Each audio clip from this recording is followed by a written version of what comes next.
The hospital lights flickered cold and sterile, but her world was on fire. A young mother clutched her 3-year-old son against her chest, his tiny body burning with fever, his breaths short and weak.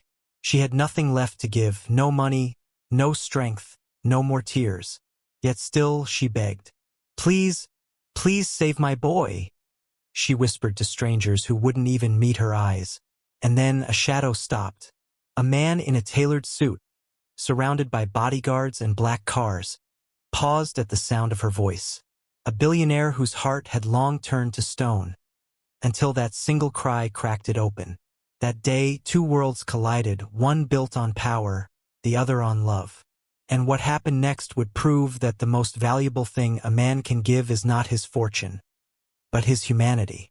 This is a story about compassion, redemption, and the invisible thread that ties all souls together, no matter how far apart they seem. Because sometimes, the universe doesn't send angels with wings. It sends them wearing suits. Before we begin, remember, if stories that touch your heart and awaken your faith in kindness speak to your soul, subscribe to Golden Tales. Join this community of light, where every story reminds us that miracles don't always look like magic. Sometimes they look like love. The morning sun streamed through the tall glass windows of St. Mary's Hospital, casting pale golden light over the waiting area. But inside, that light seemed powerless against the heavy atmosphere of fear and exhaustion. The air smelled faintly of antiseptic and stale coffee, filled with the quiet hum of machines and the soft rustle of people waiting for news they dreaded to hear. Among those tired faces, a sound suddenly broke through the monotony. A desperate, trembling cry that made everyone pause for just a moment. "Please, someone, please save my son." The voice belonged to a young woman, no older than 26. Her name was Emily Carter. She stood near the reception counter, clutching a small boy in her arms, her 3-year-old son, Noah. His little body was limp against her chest, his face pale, his breathing shallow. A tiny blue blanket hung loosely around him, worn and frayed at the edges, with a faded image of a cartoon bear in the corner. Emily's knees gave out, and she fell to the cold hospital floor, still holding Noah close. Her eyes darted from face to face. Nurses, patients, visitors, all moving too fast, too busy, too detached. Her voice cracked again, raw from crying through the night. "Please, somebody help him. I'll do anything. Please." People turned to look, some with pity, others with discomfort. But none stepped forward. To most of them, she was invisible, just another struggling soul in a city that moved too quickly to care. But fate, that strange architect of miracles, had placed someone unexpected in that hallway that morning. A man who had never needed to beg for anything. A man whose life was built on power, control, and precision. His name was Ethan Blake, a billionaire entrepreneur, philanthropist, and one of the most influential men in America. His foundation funded medical research, education programs, and entire hospital wings. He was a man the world admired and feared. That morning, Ethan had come to St. Mary's for a short meeting about a new children's wing his foundation was helping finance. His time was scheduled down to the minute. His security team waited by the door. His luxury car idled outside. He hadn't planned to step into the waiting area at all. But destiny rarely asks for permission. As he walked past, his sharp eyes caught sight of Emily. On her knees, clutching her sick child, her face streaked with tears, her voice breaking with every plea. The receptionist was explaining something in a rehearsed tone, words Ethan had heard far too often in his life. "I'm sorry, ma'am, but without payment or insurance verification, we can't begin treatment." Emily shook her head, trembling. "Please, he's just a little boy.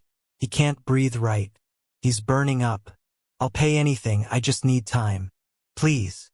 Her desperation filled the room like smoke. Her clothes were old, her shoes worn thin. Her hair, once chestnut brown and full, was tied back messily. Exhaustion hung from her shoulders like chains. But in her eyes, in her eyes burned the fierce, unbreakable light of a mother who would fight the universe itself to save her child. Noah whimpered weakly in her arms, and his small fingers clutched at her shirt. Something stirred inside Ethan then, something he hadn't felt in years. He had built his empire through ruthless deals, calculated risks, and a belief that every man made his own fate. He had stopped believing in helplessness long ago. But watching that young woman, watching her crumble under the weight of despair, it cracked something open in him, something he thought he had buried forever. He could have kept walking. He could have told himself it wasn't his problem. But he didn't. Instead, he turned toward the receptionist and spoke in a voice that carried both authority and quiet fire. "Admit the boy immediately. Start the treatment. Every expense will be covered by my foundation." The nurse blinked, stunned. "Sir, do you?" "I said now." His tone left no room for hesitation. The staff rushed into motion. Within seconds, Noah was taken from Emily's arms and placed onto a stretcher. Emily rose shakily, her heart pounding with equal parts fear and relief. She turned toward Ethan, her eyes wide, tears still glistening. "Why?" she whispered, her voice trembling. "Why would you help us? You don't even know me." Ethan's gaze softened as he looked at her son, being wheeled away down the corridor. "Because no child should have to pay for what the world denies them," he said quietly. "And no mother should ever have to beg for mercy that should already be hers." Emily stood there, speechless. Her body was still trembling, but her soul, for the first time in weeks, felt a flicker of hope. Hours passed. Noah was taken into an emergency pediatric room, surrounded by doctors who finally moved with urgency instead of hesitation. His condition was serious, severe pneumonia that had gone untreated too long. Emily waited outside the glass door, her hands clasped together, whispering prayers she hadn't said since she was a child. To her surprise, Ethan didn't leave. He sat down beside her in the uncomfortable plastic chairs of the waiting area, his expensive suit completely out of place in the sterile, flickering light of the hospital corridor. He said nothing. He didn't offer empty comfort or shallow words. He simply stayed. For Emily, his presence was strange, intimidating yet strangely grounding. For Ethan, sitting there felt like facing the ghosts of his own past. He had grown up poor, painfully poor. His mother had worked double shifts in a diner, skipping meals so he could eat. He had promised himself, as a boy staring at an eviction notice, that he would never be powerless again. He had built his empire to escape that past, but in doing so, he had built walls so high that compassion could no longer climb them.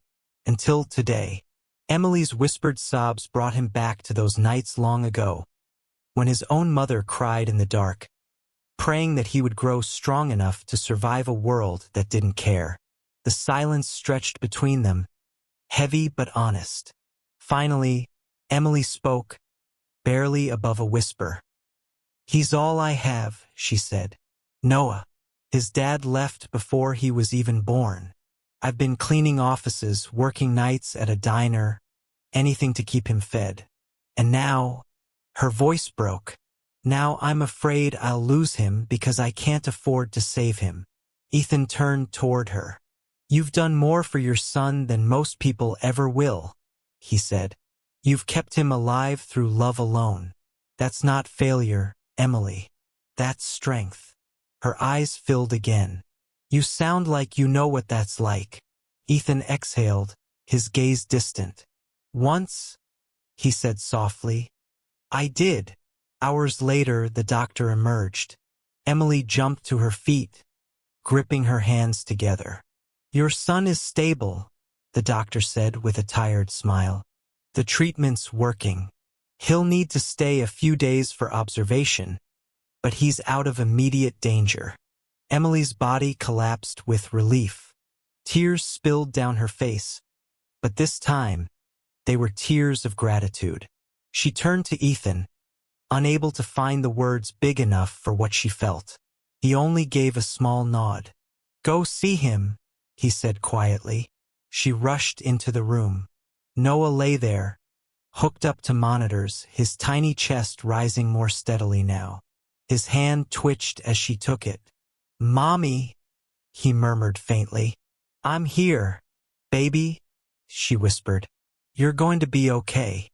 Behind her, Ethan stood in the doorway for a long time, watching the scene. The fragile beauty of a mother's love that money could never buy. He felt something shift inside him. Maybe redemption, maybe awakening, maybe both. In the following days, Ethan visited more often than he intended. Sometimes he brought toys or books for Noah. Other times, he just sat quietly while Emily read aloud to her son. The nurses began whispering about the billionaire who had saved a poor woman's child and now sat for hours like any other worried parent. He learned more about Emily's life, how she'd been top of her class in college before her scholarship fell through, how she'd lost her apartment once and spent a week sleeping in her car with her baby, how she never stopped smiling for Noah, no matter how bad things got. The strength in her humility humbled him. The light in her despite everything. It haunted him. When Noah was finally discharged, Emily approached Ethan one last time in the hospital garden, unsure of what to say. "I don't know how to thank you," she said softly. "You didn't just save my son. You saved me." Ethan looked at her, and for the first time, his smile wasn't the polished one the media knew. It was real, small, tired, and profoundly human. "You don't owe me anything," he said. "Just promise me you'll keep believing that kindness still exists. That's all I ask." But Ethan wasn't done. After learning the full extent of Emily's situation, the unstable housing, the 3 jobs, the crushing exhaustion, he made a decision. A quiet one, but one that would change everything. The next day, Emily received a call from the Blake Foundation. They were offering her a job, not as a maid, not as a cleaner, but as an assistant in the children's education program. The pay was generous, the hours flexible. Enough to give Noah stability. Enough to breathe again. When Emily hesitated, thinking it was charity, the voice on the other end said gently, "Mr. Blake doesn't offer charity. He offers opportunity." He also established a small trust fund in Noah's name, ensuring the boy would have access to education and health care as he grew. A silent promise that his life would not be shaped by poverty. When Emily confronted him, overwhelmed, he simply said, "Someone once gave my mother and me a chance when we had nothing. Changed everything. Now it's my turn to do the same." Word of what happened spread quietly at first. Whispered among nurses, shared by witnesses, retold by those who had seen the moment when a billionaire had stopped to listen to a mother's cry. Soon it reached farther, across social media, through news stories, through the hearts of people hungry for proof that compassion still existed in the world. But Ethan Blake never gave interviews about it. He refused every spotlight, because for him it wasn't a story about generosity. It was a story about remembrance. He had remembered who he was, and what truly mattered. Months passed. Emily flourished in her new role. She worked passionately with children who faced the same struggles she and Noah had overcome. Her laughter began to return, and her confidence grew. Noah, now healthy and full of life, would often toddle into the foundation's daycare, carrying his little blue blanket, the same one from that terrible morning, and run into his mother's arms at the end of her shift. Sometimes Ethan would visit the center. He never stayed long, never spoke much. But whenever he saw Noah playing or laughing, something in him healed a little more. One evening, as the sun dipped behind the New York skyline, painting the sky in gold and violet, Ethan stood by the window of his penthouse, looking down at the city he'd conquered. For the first time, the view didn't feel like victory. Felt like perspective. He realized that all the wealth in the world couldn't compare to what he had seen in that hospital waiting room, the raw, unstoppable power of love. A year later, the Noah Carter Children's Wing opened at St. Mary's Hospital, a facility dedicated to providing treatment to children from low-income families, free of charge. Emily stood beside Ethan at the ribbon-cutting ceremony, her eyes wet as she held Noah's hand. The cameras flashed, but she didn't see them. She saw only the journey, from the cold floor of the emergency room to this moment of light and grace. Ethan spoke briefly to the crowd.